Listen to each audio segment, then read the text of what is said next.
Aya ni amakuru yihutirwa kandi agezweho akomeje kugenda avugwa. Bivugwa yuko Perezida Felix Tshisekedi mbere yuko yerekeza muri Leta Zunze Ubumwe za Amerika yabanje guha itegeko FARDC, ni ukuvuga igisirikare cya Repubulika Iharanira Demokarasi ya Kongo. Hanyuma amakuru akavuga yuko iki gisirikare cya Repubulika Demokarasi ya Kongo FARDC cyahaye FDLR, uyu ni umutwe w'iterabwoba usanzwe urwanya ubutegetsi bw'igihugu cy'u Rwanda, amatoni y'amasasu n'ibiribwa byinshi cyane. Kuri iyi nkuru turabigaruka mu kanya gato. Gusa mbere gato yuko ninjira nyirizina muri iyi nkuru, reka mbanze mbabwire amakuru amwe namwe agiye agezweho akomeje kugenda avugwa hirya no hino. Dukiri muri iki gihugu cya Repubulika Iharanira Demokarasi ya Kongo kandi reka mbabwire ko amakuru aravuga yuko muri Kivu y'Amajyepfo ingabo za RDC zagabye ibitero henshi mu rucyaro rwo kuri wa kabiri Ukuboza 25. Ibiro ry'ingabo za Repubulika Demokarasi ya Kongo ryabyutse rigaba ibitero bikomeye cyane mu bice byinshi cyane byo mu ntara Kivu y'Amajyepfo byiganjemo ibigenzurwa na AFC 23. Ihuriro rikorera muri Kivu y'Amajyepfo rigizwe n'igisirikare cya RDC FARDC, imitwe wa Zalendo, ingabo z'u Burundi n'umutwe w'iterabwoba FDLR urwanya leta y'u Rwanda. Umuvugizi wa AFC 23 Lawrence Kanyuka mu bya politiki yatangaje ko mu bice byagabweho ibitero harimo umutwe bituwe n'abasivili benshi kandi ko ibintu biri kurushaho rero kuba bibi cyane kuri aba baturage. Mu bice byatewe muri iki gitondo harimo ibikoze ku nzira ya Katogota Ruvungi muri teritwari ya Uvira ihuza Kaziba muri Warungu n'igice cy'imisozi miremire cyitwa Chivanga Hombo muri Kabare ndetse na Karehe na Kasika muri teritwari ya Mwenga. Ibi bitero ndetse n'ibyabanjirije bigaragaza ko nubwo hashyizweho urwego rushinzwe kugenzura ibahirizwa ry'agahenge bigizwemo uruhare rukomeye na leta ya Katari, bikigoye cyane ko imirwano yahagarara. Uru rwego rwashyizweho hashingiwe ku masezerano AFC 23 yagiranye na leta ya RDC tariki ya 15 Ukwakira 2025 yashimangiraga andi impande zombi zasinye mu ntangiriro za Mata. AFC 23 kandi yagaragaje kenshi ko ifite uburenganzira bwo kwirwanaho no gutabara abaturage bari mu kaga. Leta ya RDC nayo ivuga ko ingabo zayo zifite inshingano zo kwirwanaho yivuye inyuma mu gihe zitewe. Mbere yuko ndaza kugaruka kuri iyo nkuru ivuga yuko Perezida Felix Tshisekedi yatanze itegeko kuri FARDC kubaha intwaro amasasu menshi cyane, amatoni y'amasasu bayaha FDLR, reka mbanze kandi mbabwire yuko kuva mu mpera za 2019 ubwo Mudacumura Sylvestre yicwaga ishami ya gisirikare ry'umutwe w'iterabwoba FDLR riyobowe na Ntahunguka Pacifique uzwi nka General Omega. Urutonde rw'ibyihebe y'u Rwanda yasohoye tariki ya 15 Ukwakira 2025, General Omega ni nimero ya kabiri inyuma y'umuyobozi w'uyu mutwe mu rwego rwa politike Lieutenant General Gaston Yamuremye alias Byiringiro Victor. General Omega yavutse mu mwaka wa 1964 avukira muri segiteri Gasebeya, komine Gaseke muri prefecture ya Gisenyi. Yahungiye mu burasirazuba bwa Repubulika Demokarasi ya Kongo nyuma yaho we na bagenzi be batsinzwe na RP Inkotanyi, yarafite ipeti rya Lieutenant. Icyo byinshi kuri iyi nkuru nabyo turaza kugenda tubigarukaho. Hanyuma bizoroshya ishoramari n'ubukerarugendo. Ambasaderi General Nyamvumba ku ngendo za Rwanda muri Zanzibar. Ambasaderi w'u Rwanda muri Tanzania General Patrick Nyamvumba yavuze ko ingendo za Rwanda muri Zanzibar zije kunganira abaturage b'impande zombi byaba mu bikorwa by'ishoramari cyangwa se ubukerarugendo. Ibyo bigarutseho kuri wa mbere tariki ya 1 Ukuboza 2025 ubwo sosiyete y'ubwikorezi bwo mu kirere ya Rwandair batangizaga icyerekezo gishya cya Mombasa Zanzibar. Ambasaderi General Patrick Nyamvumba yavuze ko bizafasha abava i Kigali berekeza muri Zanzibar cyangwa se bavayo berekeza mu Rwanda. Hanyuma rero mbreka mbahe ikaze, ariko mbere gato yuko twinjira kuri iyo nkuru reka mabwire ko Amerika yasibye amakuru ajyanye na Afurika y'Epfo ku rubuga rwa G20. Leta zunze ubumwe za Amerika zatangaje ko izakira inama y'ibihugu bigize G20 muri 2026 ariko itazatumira Afurika y'Epfo yakira muri 2025, ndetse yamaze gusiba ku rubuga amakuru yose yerekeye imyanzuro yafatiwe mu nama G20 yabereye muri Afurika y'Epfo. Byatangajwe ku munsi w'ejo aho Trump rero ngo ntabwo yigeze yitabira inama G20 yabereye muri Afurika y'Epfo mu Gushyingo 2025, ndetse nta muyobozi wa Amerika wigeze ukandagirayo. Amerika itangaza ko mu bihugu rero bizatumirwa mu nama G20 muri 2026 Afurika y'Epfo itarimo. Amaze iminsi iraterana amagambo na Perezida Cyril Ramaphosa wa Afurika y'Epfo. Ikaze rero muri amakuru yacu kuryo burambuye, reka duhere kuri inkuru babwire ko FARDC igisirikare cya Kongo cyahaye FDLR amatoni y'amasasu ndetse n'ibiribwa. Iki gisirikare cya Repubulika Demokarasi ya Kongo cyahaye amatoni y'amasasu umutwe w'iterabwoba FDLR n'indi mitwe byifatanya mu kurwanya ihuriro rya Alliance Fleuve Congo M23. Amakuru yizewe hamya ko toni 3 z'amasasu na toni 3 z'ibiribwa byapakiwe muri kajugujugu ebyiri zibivana muri teritwari ya Butu mu ntara ya Maniema zibigeza ku kibuga cy'indege gito cya Pinga muri teritwari ya Walikale tariki 28 Ugushyingo 2025. Tariki ya 29 Ugushyingo umuyobozi wa regima 3202 ingabo za RDC Colonel Salomo Tokorongo yategetse ko FDLR NDCR ya Guido Shamirai n'imitwe ya Nyatura bihabwa aya masasu n'ibiribwa kugira ngo bikomeze bikorwa nta nkomyi. Hashingiwe kuri iryo tegeko amasasu n'ibiribwa byoherejwe iyi mitwe muri groupement ya Bashar Mokoto muri teritwari ya Masisi intara Kivu y'Amajyaruguru mu gihe yitegura gutera ibirindiro bya FC23 mu gace ka Bibwe Kinyana Muzimu muri teritwari ya Rucuru. Colonel Tokolonga usanzwe ku rutonde rw'abafata ibihano Leta Zunze Ubumwe za Amerika kubera ubufasha amaze igihe aha imitwe yitwaje intwaro yagize uruhare rukomeye cyane mu bugizi bwa nabi bukorerwa abaturage. Muri 2023 guverinoma Amerika yagaragaje ko muri Gicurasi 2022 Colonel Tokolonga yayoboye inama y'imitwe yitwaje intwaro yihuje kugira ngo rero irwanye AFC23 kandi ko regima 3202 ayobora yahaye FDLR intwaro. FDLR umutwe urwanya ubutegetsi bw'igihugu cy'u Rwanda.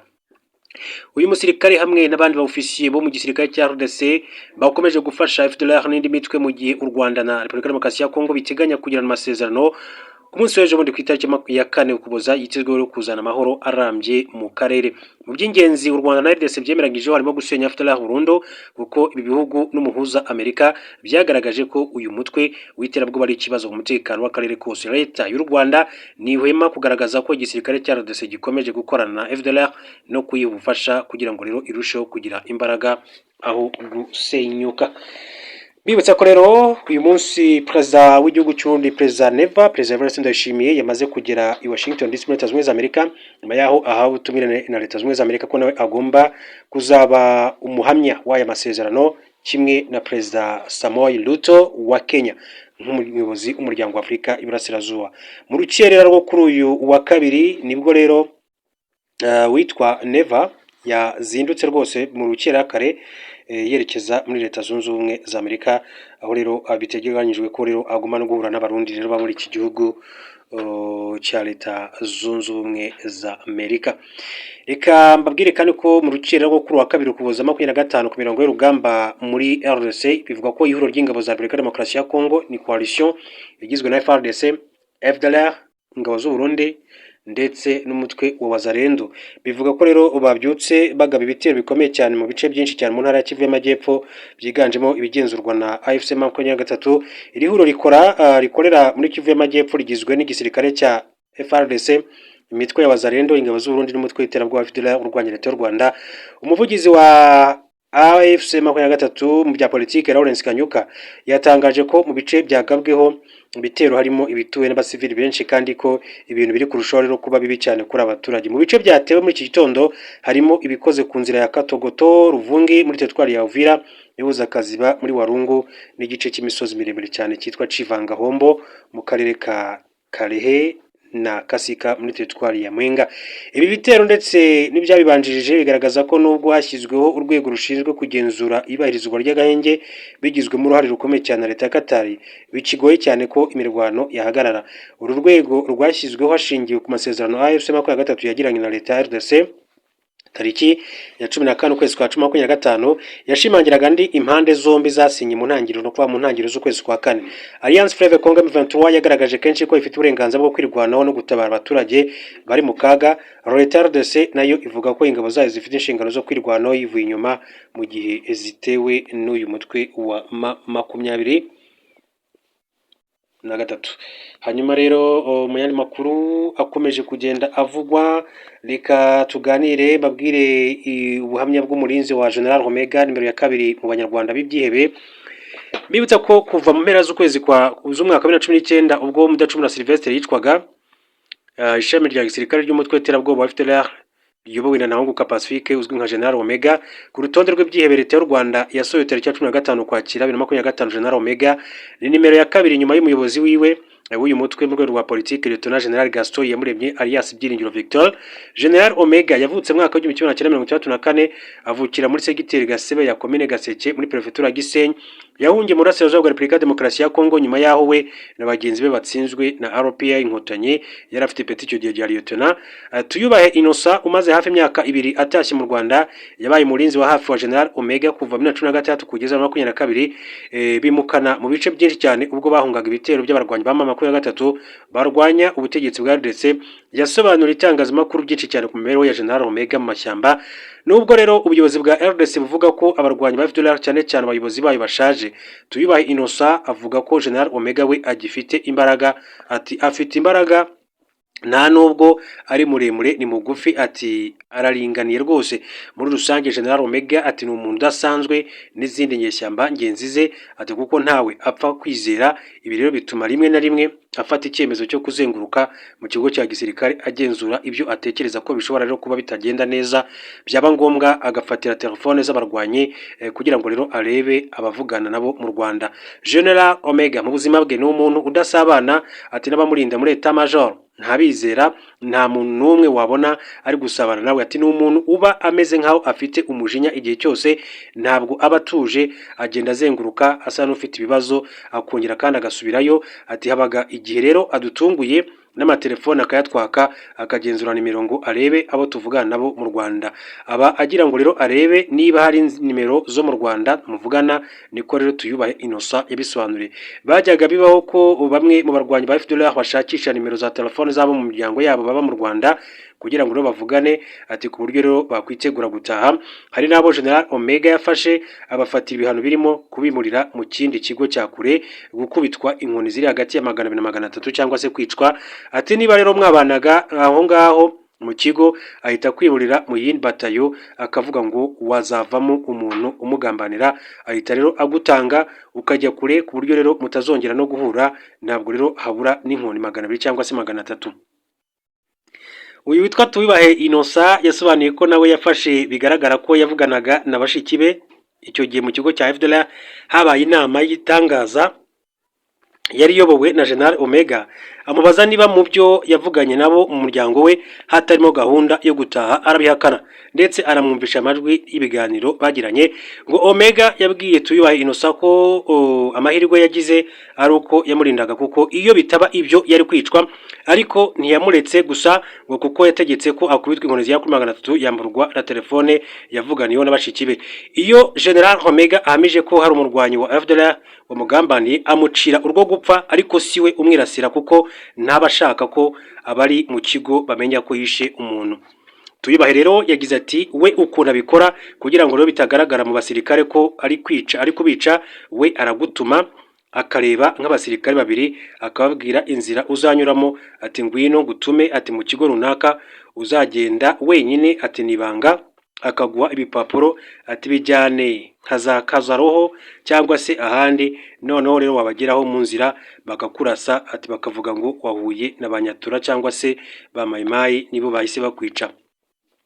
Tuyubahe rero yasobanuye ko Omega ari umunyapolitike ujya muri misa, kandi ari umugatolika ujya muri misa, kandi ko afite n'itsinda ry'abahanuzi rimuhanurira ibizamubaho cyangwa se ibizaba ku mutwe wa FDLR muri rusange.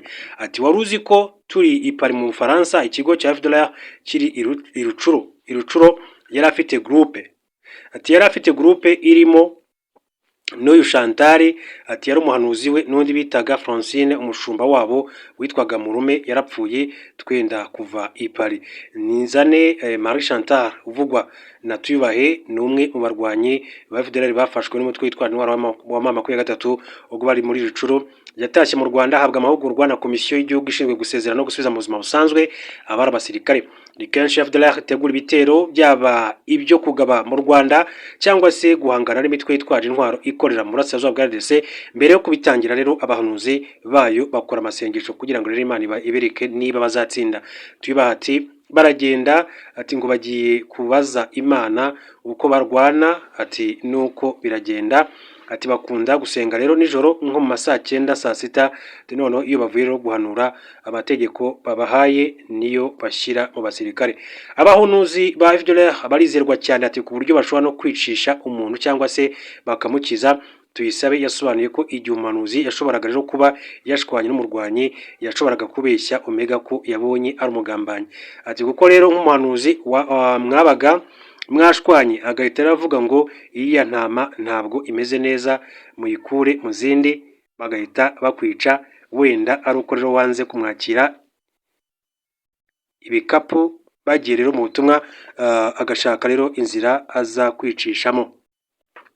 Umunyamabanga wa leta muri minisiteri y'ububanyi n'amahanga General Tade James Kabarebe yamaze no guhindurirwa inshingano ngo yongeye kugirwa mujyanama perezida Paul Kagame mu by'umutekano. Yigeze gusobanura uko yahamagaye General Omega ku murongo wa telefone amusubiza gutaha, amusaba gutaha akifatanya n'abanyarwanda kubaka igihugu. General Tade James Kabarebe yibukije Omega ko umenya afite buri gupfa ubusa, cyane ko uyu murwanyi yize gutwara indege, amenyesha ko igihe yazaba atashye ubutabera butazamukurikirana kuko nta ruhare yagize muri jenoside yakorewe abatutsi mu mwaka w'1994. Aho kwemera ubusabe bwa General Tade James Kabarebe, General Omega yamusubije ko atazigera ata mu Rwanda mu gihe urukirimo umututsi. Kabarebe nawe rero yamusubije ko atazigera arukandagiramo ari muzima. Tuyubahe yasobanuye ko mu kiganiro we na bagenzi be bagiranye na General Omega mu gihe yamurindaga, yababwiraga ko adashobora guta mu Rwanda rurimo abatutsi kuko atakwemera kubana nabo. Umunsi umwe Tuyubahe yaratinyutse abwira Omega ko abayobozi benshi y'abafidela bafashwe bacurwa mu Rwanda, amubaza uko bizagenda mu gihe nawe azaba afashwe, amusubiza ko azirasa. Tuyubahe ati twaraganiraga kubera ko namubaga hafi, ati naramutekeraga akajya ambwira ababaye ibigwari abo bafashe, ati kuko na Chantal ati bamufashe turi kumwe ari nka saa moya tugeze mu ibambiro, ati naramubwiye nti ko bari gufata abandi, wowe nibagufata biragenda bite?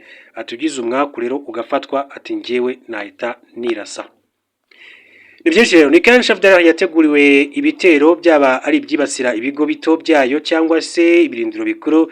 Iyo Omega amenye ko rero agiye guterwa, yitegura guhunga mu rwego rwo kwirinda kwicwa cyangwa se gufatwa mpiri.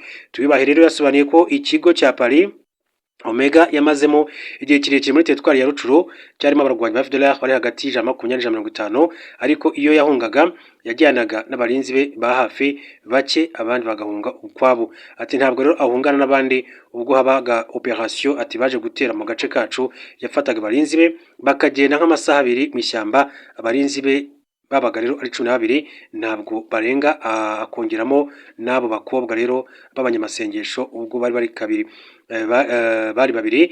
Yavuze ko abandi barwanyi ba FDLR bahungaga bacitsemo amatsinda nk'atatu, urugamba rero rwarangira bakongera bakihuza. Keretse mu gihe rero ngo haba ibitero by'umusubizo, Omega ntakunda rero gukora ingendo ndende.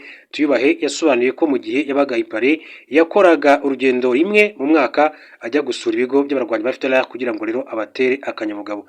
Ati mu mwaka yagendaga rimwe, yabaga agiye guha abasirikare gahunda y'umwaka, akagenda asura aho ibigo biri, abasirikare abaha morale, ababaye rero intambara akabahumuriza, abatashye akabita ibigwari, ati bariya babaye ibigwari, ati muzabe nkabo, akabashakira rero bote. Aho Tuyubahe rero aherukanira na Omega we ni mu mitungo, nta mitungo izwi yagiraga bitandukanye na Ruvuga y'Imikore Protogene alias Colonel Ruhinda wari ufite ibikuyu. Omega yabaga rero afite ibikapu harimo amafaranga andi abitswe n'abashinzwe umutungo muri FDLR. Mu gihe Omega yari mu kigo i Paris, Lieutenant General Byiringiro Victor we yabaga rero ku cicaro cyo ku rwego rwa politike ikazaroho. Tuyubahe yasobanuye ko abayobozi bahuraga rero gake ubwo babaga rero bari mu nama nkuru nk'uko abisobanura. Reka rero mbashimire, mbifurize gukomeza kugira ibihe byiza.